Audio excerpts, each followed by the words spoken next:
This is a review of the Tranche 1 deliverables for Observer Prism. Uh, for our deliverables, we had four different deliverables that we were trying to hit.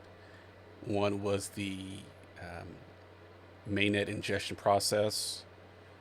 We also, for deliverable number 2, we wanted to hit a certain amount of ledgers ingested for mainnet.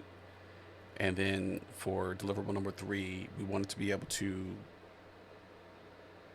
view the data within testnet. So we want to be able to look up any transactions, look up various accounts, and be able to display that data.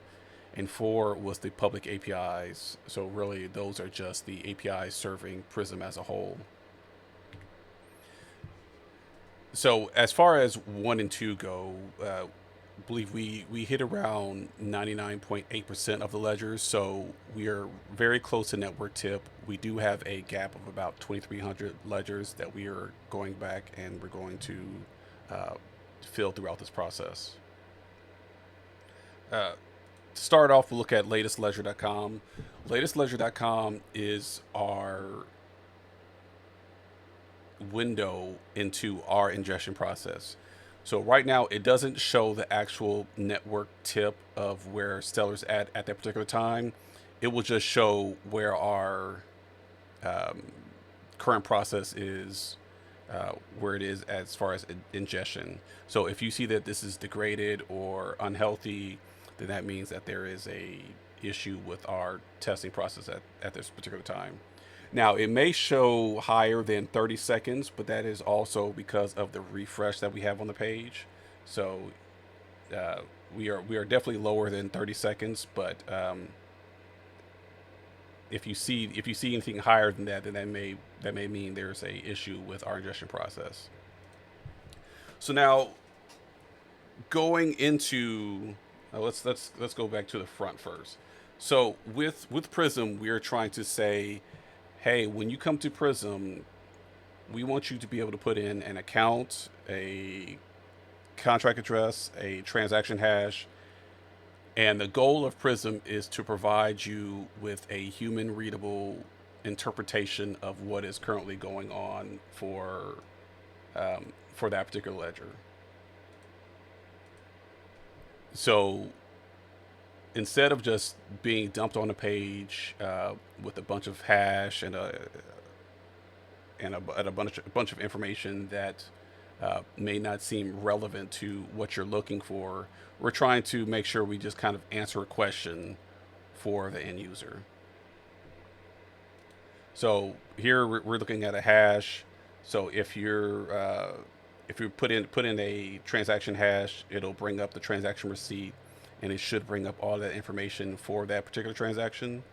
Uh, a lot of the information you would normally see from a block explorer, we'll display that, and then our actual interpretation on top of that. And also behind the scenes, we spoke about the APIs that we were hitting behind the scenes. So this one right here is a we're hitting an endpoint and getting the ledger 10 million from mainnet.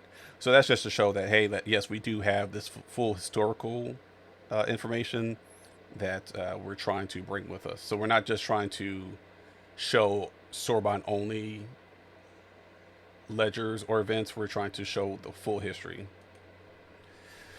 Right now, so we're still in the process of building this. So there is a lot of mock data in certain places. So this is just a representation of the mock information you may see on the site if you're doing some lookups.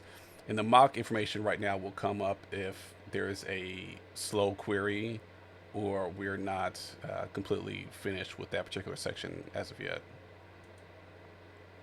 Again, here just another transaction hash. This one is showing an account creation. It shows events, balance changes, operations. Another, since we're saying that Prism is Sorbonne first, but it's not Sorbonne only. So here is a transaction receipt for a classic transaction.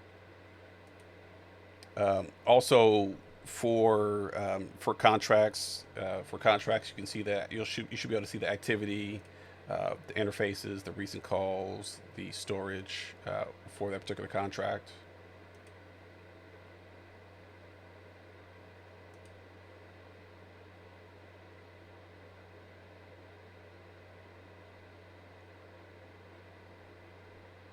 And again, so we'll just go through, and then we'll click on a transaction. We'll go into the transaction receipt. We'll look at a various contract, and then we'll just kind of go through that information. Thank you.